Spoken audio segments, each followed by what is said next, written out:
Hello friends, and welcome back to my channel. Today I'm doing something totally different, and I'm going to be walking you through my new 2021 Plum Paper Planner.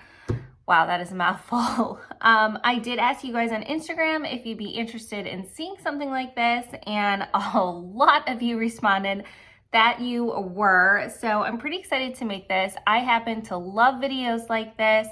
I'm a total planner babe. I love planners, and every year I do a lot of research on what kind of planner I should get, and I love videos like this. So without too much of an introduction, let's go through. I'm going to show you what I got, the different things I like about this company, maybe some things I don't like, and then I'm going to show you how I actually use the planner along with the actual flip through. So first things first, I got the 7x9 planner, and it is their medium planner. There's a smaller one, which is the A5 size, and then there's also one larger.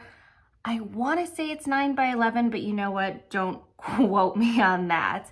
And just so you know, the size is the paper size, inside. So 7x9 is the inside. And then on the outside, it is slightly wider than that. I think it's 7.5, yeah, just about, because it covers the tabs over here. So you'll see there's tabs, and then it just sticks out a little bit longer so it can protect those. So this is my first time getting the Plum Paper Planner, you guys. It's gonna be so hard to say throughout this video. And I am super excited about it. I will show you the two ones I've used in the past. So the Happy Planner is what I used for a few years. I didn't get it this past year because I like the base of my planner to be pretty neutral, because I like to do a lot of stickers. And I was just finding that for 2020, all of their pages were too colorful. And so it was super hard to kind of put my own stickers on it. So you can see they're pretty comparable size. The Happy Planner is a little bit taller. If you can see, just barely taller and basically the same width. However, it is not nearly as thick as this guy. And then this past year, or for 2020, I've been using the bullet journal, or as we like to call it, the Bujo, I'm sorry. And I have absolutely loved it because with the bullet journal, not only can I customize it each week for whatever my needs are that week. So if I have a lot going on, I can make a lot of lists. If I'm on vacation, which 2020, when did that really happen? I don't really have to do a lot. So I really like that. And I can put this in most of my purses, and that's kind of huge for me. I will miss that a lot. But you can see, I mean, it's considerably smaller in every sort of way. But I'm kind of coming into a new phase in my life for 2021. In the spring, I will become a first-time mother, and I just really kind of wanted something a little bit more practical. I wanted something that was kind of like a lot of list styles. I love making lists, so instead of having a separate to-do list, the Plum Paper Planner is going to give me the list written out. And I went for a, what did they call it? The daily. I went for a daily planner this year, which is gonna have a full page spread for every single day of the year. And that is why this is so thick. Let me see. It is 1.5 inches. Oh, you guys, I just realized I'm measuring in a place you can't see. But I just measured it, and it is 1.5 inches going this way. Let's see if I can do it this way and measure it for you. Get this in the camera. So 1.5 inches this way, and then the coils are a little bit longer. So this is not a joke. This is really huge. I did opt for the whole 12-month planner. You can get either a 6-month version or a 12-month version. I like everything all together, so I can plan out my whole year, and like, if it's the middle of the year and I can't see in the same planner the next month, I think that's kind of annoying. So that is the one I went with. And like I said, you can see it's pretty thick. It is really heavy, you guys. I actually cannot get over.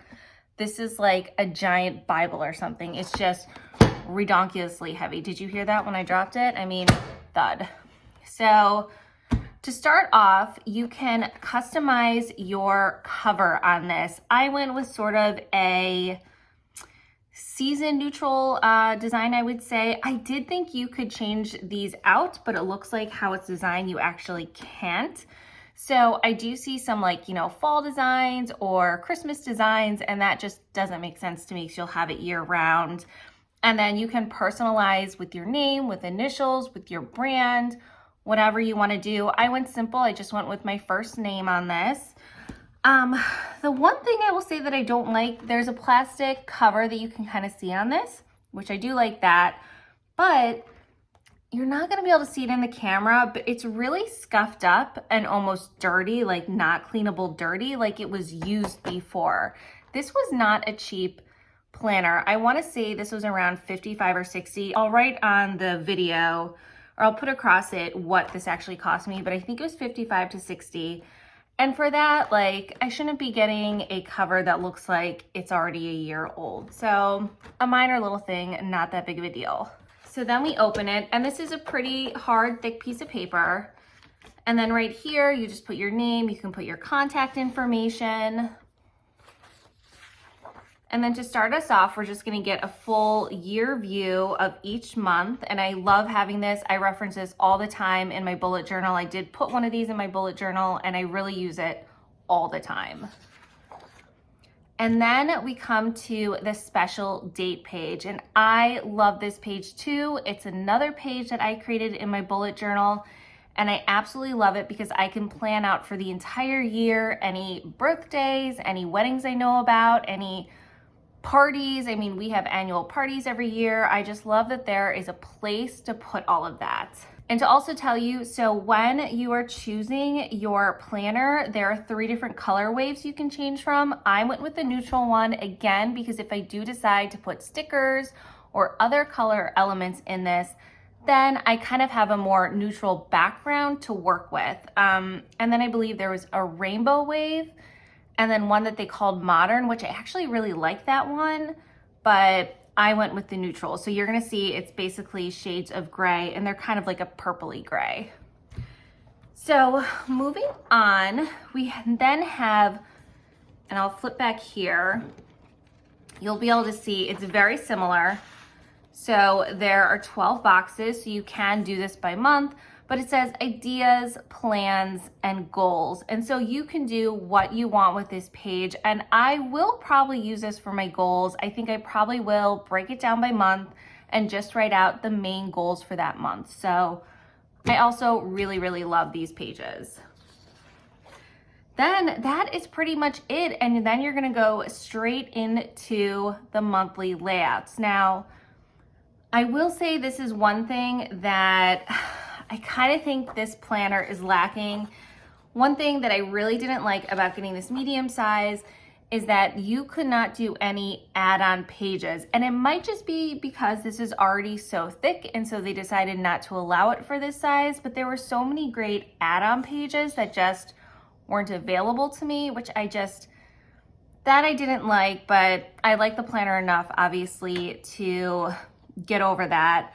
But the only add-ons you could do with this size were stickers, and I really honestly didn't like their stickers very much. I'll probably just use my Happy Planner stickers if I decide to use stickers in this. So another thing you could do to personalize this, so I would say this planner is a semi-customizable planner. It's not 100% customizable, but like you can choose your cover, you can choose your personalization, you have a few options for color waves. And then one really cool thing is you could choose your start month. And like I said, you could do 6 months or 12 months at a time. And so this is cool if one, you're a student and want to get one that starts in, August or September, or if you just want to get a new planner middle of the year, you can start at whatever month. So I do think that is very cool, but I'm anal, so we have to start in January.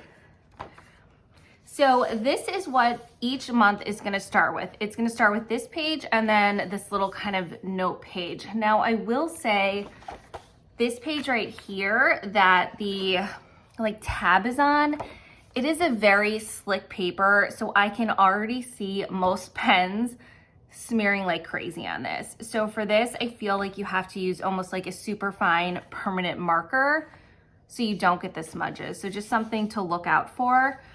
So for each month, it's gonna have 3 goals at the top. And I love that. I love goals. I love writing them down. So we start the month with 3 goals. And then also you can kind of recap your birthdays and different events for the month, and then just other things to remember and notes. And then I don't know if the camera is gonna pick this up. I think it is a little bit, but very, very lightly. There's 2 almost like heading boxes. So something like this, only very, very, very faint. So you can kind of title these little 2 sections whatever you want. And then you'll have your note page. After the note page, we go to our monthly spread, and you could do either holidays or no holidays. I did opt in to add the holidays. You can see it has New Year's and then MLK Day. So I did opt to have those on, and it's kind of cool. You can actually choose the holidays that you want to put in. So they give you a list of the most common holidays, and they're all checked as default, but you can uncheck them maybe if it's not your religion and it's a religious holiday. But I thought that was very cool. Or maybe if you work for the government and you only want to note like government holidays that you'll have off or something, I just thought that was a really good option to have. And then over on the sidebar, there's a little section. I usually use these for like goals that I want to accomplish, or like top 3, something like that of the month, but you can use this for whatever you want. And then also it shows you a little monthly view of the next month coming up. And then finally, we're going to enter the daily pages. And now these are also semi-customizable. So basically, this is going to be the layout, or this is the layout I chose, I should say, but you can change the different titles, and you can leave it blank too. If you think like maybe it'll change each week, you can leave these blank, all of them, some of them. Most of these I did go with the default category. Why can't I think of what this is called? Title, you guys know what I mean. Most of them I went the default. I did one customized one, and that was, I believe, a $4 upcharge. I think it's $4 per one that you don't use one of like their built-in headers. So I will show you what I did. So for each day, I love a top 3 for goals, because I'm one of those people, I will just write down 1,000 different to-dos, oftentimes just not getting all of them done, getting frustrated. So I really just like having my top 3. So I did decide to go with today's priorities, and then we have 3 boxes for those. Next up, there's today's schedule. This was also sort of the default title for that section. And I hope you can see, but there's just kind of a light dotted line here on the left. And that like looks like an area where you can put maybe a time frame and then a line. So I really like this because I really was considering getting a calendar that breaks every single day down by hour. But this I thought was good enough because chances are I'm not gonna have something planned for every single hour of the day. But if I have certain appointments, I can put them in here, and just kind of like a rough estimate. Like if I do block scheduling, I can put the block scheduling here. So I thought this was, I really liked how they did this section. Then we move on to this next section, which this is the one I customized. I believe they had as the default maybe meals here or dinner here. I think they had something food related here. So I decided to do food and fitness. So then I can kind of put daily goals for either like write the meal out, and then also put like the workout I want to try to get done that day. Then to my probably favorite section, we move on to the to-do section. And this was also their default category for this section. And it's basically just a bunch of bullet points of things to do. Again, I'm gonna be a new mom in the spring. I really don't know what to expect. So I just thought this planner was gonna be good for me. It gives me an area where I can just try to put my goals for the day, or my to-do for the day, my top priorities for the day, and then also I can rough in a schedule when I need to. And then we move on to this section, which I did as the daily quote. Now I believe their default one was daily gratitude, but I do already have a gratitude journal, and I just thought it would be nice to have an inspirational or maybe a funny quote of the day right here. And then finally we move on and you have a little note section at the bottom. So when you open it up, every single day gets an entire page. So that is a lot of pages, and why this is so big and so thick. Now I will say one reason why I was a little bit nervous about doing this style is I do like to see a full week in front of me to really see what the week has in store. So that was something I did have to give up in this calendar or this planner, but you know, I just thought this would be really great. And so instead, what I'm gonna just try to do, is in the monthly section, just kind of put the major things, you know, again, the appointments, the birthdays, probably a YouTube schedule on this, just kind of like anything big that I need to remember that I can look at a weekly glance. So the rest of the book just follows, or the rest of the planner, you guys, I can't think today, follows the same exact format. Just every month you have your goals, you have your notes, your monthly layout, and then your daily layout. So there are really not any extra frills other than that. I'm going to take you to the very back where there are just a couple things. So let's see, this is December's last page, and then you have two front and back pages of this like dotted grid paper that you can use for whatever. Honestly, this is not enough in my opinion. I definitely like using the note sections in my calendars, and there's only a couple pages. And then there's this contact page, which honestly, I just wish this was a note page, because does anyone really put contacts in these anymore? I don't know. Maybe once I become a mom, I will. I'll put my pediatrician number and all of that kind of stuff. But honestly, it goes in my phone, and my phone's always on me. And then there's also this password page, which I also kind of think is a waste, because I really don't want to put all of my passwords where anyone could easily find them. So I think that's kind of a waste too. And then on the very back page, you have the next year's calendar. And I do like having this. This again is something that I put in my bullet journal, and I do reference this. So I really do like this. And then the very last thing they have, which I also like, is this really thick, sturdy paper. It's 2 envelopes. So on each side, you can put little things. And I actually use this in my bullet journal. It has one of these. I use it all the time. I think it's great. Like if I have a bill I need to pay, I put it in here. And overall, I really do find this handy. But that is everything. There's really, to me, compared to, I guess, other planners I'm used to, there's just not a lot of extras. And I do wish there were more, or there was an option for more, but the fact that every single day is just so well laid out, I decided that this would be the best planner for me for this year. So that's everything. I hope you guys enjoyed this video. I hope you find the perfect planner for yourself this year. Comment below if you have ever used one of the Plum Paper planners, and let me know how you liked it.